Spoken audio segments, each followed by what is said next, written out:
গেজেটে প্রকাশিত তালিকার 834 শহীদ পরিবারকে এককালীন 30 লাখ টাকা ও মাসিক 20,000 টাকা ভাতা দেওয়ার সিদ্ধান্ত, আহতরা পাবেন 5 লাখ টাকা করে। এ তথ্য জানিয়েছেন প্রধান উপদেষ্টার প্রেস সচিব শফিকুল আলম।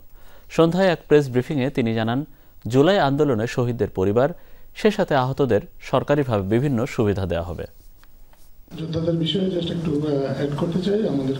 রাজধানীর ফরেন সার্ভিস একাডেমিতে প্রধান উপদেষ্টার প্রেস উইং আয়োজিত সংবাদ সম্মেলন। সম্মেলনে প্রধান উপদেষ্টার প্রেস সচিব জানান, 834 জন জুলাই শহীদদের পরিবারকে সরকার থেকে বিভিন্ন সুবিধা দেওয়া হবে। এছাড়া আহতদের অভিহিত করা হবে জুলাই যোদ্ধা নামে, যারা 3টি মেডিকেল ক্যাটাগরিতে বিভিন্ন সুবিধা পাবেন। 2025-2026 অর্থ বছর, যেটা জুলাই শুরু হবে এবং শেষ হবে জুন 2026-এ, সেই সময় আরও 20 লক্ষ টাকার তারা সঞ্চয়পত্র পাবেন।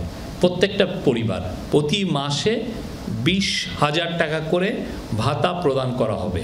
শহীদ পরিবারে সক্ষম সদস্যগণ সরকারি ও আধা সরকারি চাকরিতে অগ্রাধিকার পাবেন। জুলাই 24-এর যোদ্ধাগণ 3টি মেডিকেল ক্যাটাগরি, যথা ক্যাটাগরি এ, ক্যাটাগরি বি এবং ক্যাটাগরি সি অনুযায়ী সুবিধা পাবেন। সাংবাদিকদের প্রশ্নের জবাবে প্রেস সচিব বলেন, মানবিক দৃষ্টিকোণ থেকেই 3টি আলাদা ক্যাটাগরি করা হয়েছে।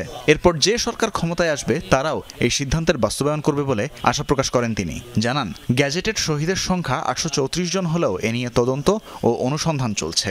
সরকারি সুবিধা দেওয়ার ক্ষেত্রে থাকছে না কোটার মতো পদ্ধতি, প্রজন্মের পর প্রজন্ম এ সুবিধা নেওয়ারও অবকাশ নেই। মানবিক বিষয়টাকে সামনে রেখে এই কাজটা এই ক্যাটাগরি করা হয়েছে। বাংলাদেশের সমস্ত পার্টি এই কাছেই এরা জুলাই যোদ্ধা, জুলাইয়ের বীর, জুলাইয়ের শহীদ।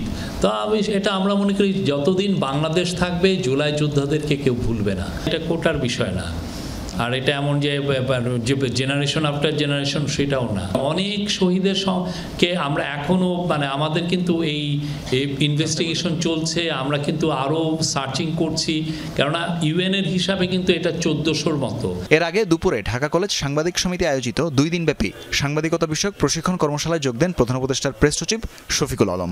স্বৈরাচারের দোসররা গুজব ছড়িয়ে বুদ্ধিবৃত্তিক কাজকে দমিয়ে দেওয়ার চেষ্টা করছে বলে অভিযোগ করেন তিনি। কেমন বাংলাদেশ হবে এটা আমরা সবাই মিলে এটা আমরা ডিসাইড করব, এবং এই ডিসাইড করার পিছনে যাতে আমাদের প্রচুর শ্রম থাকে, প্রচুর মেধা থাকে, প্রচুর ডায়ালগ থাকে, ডিবেট থাকে।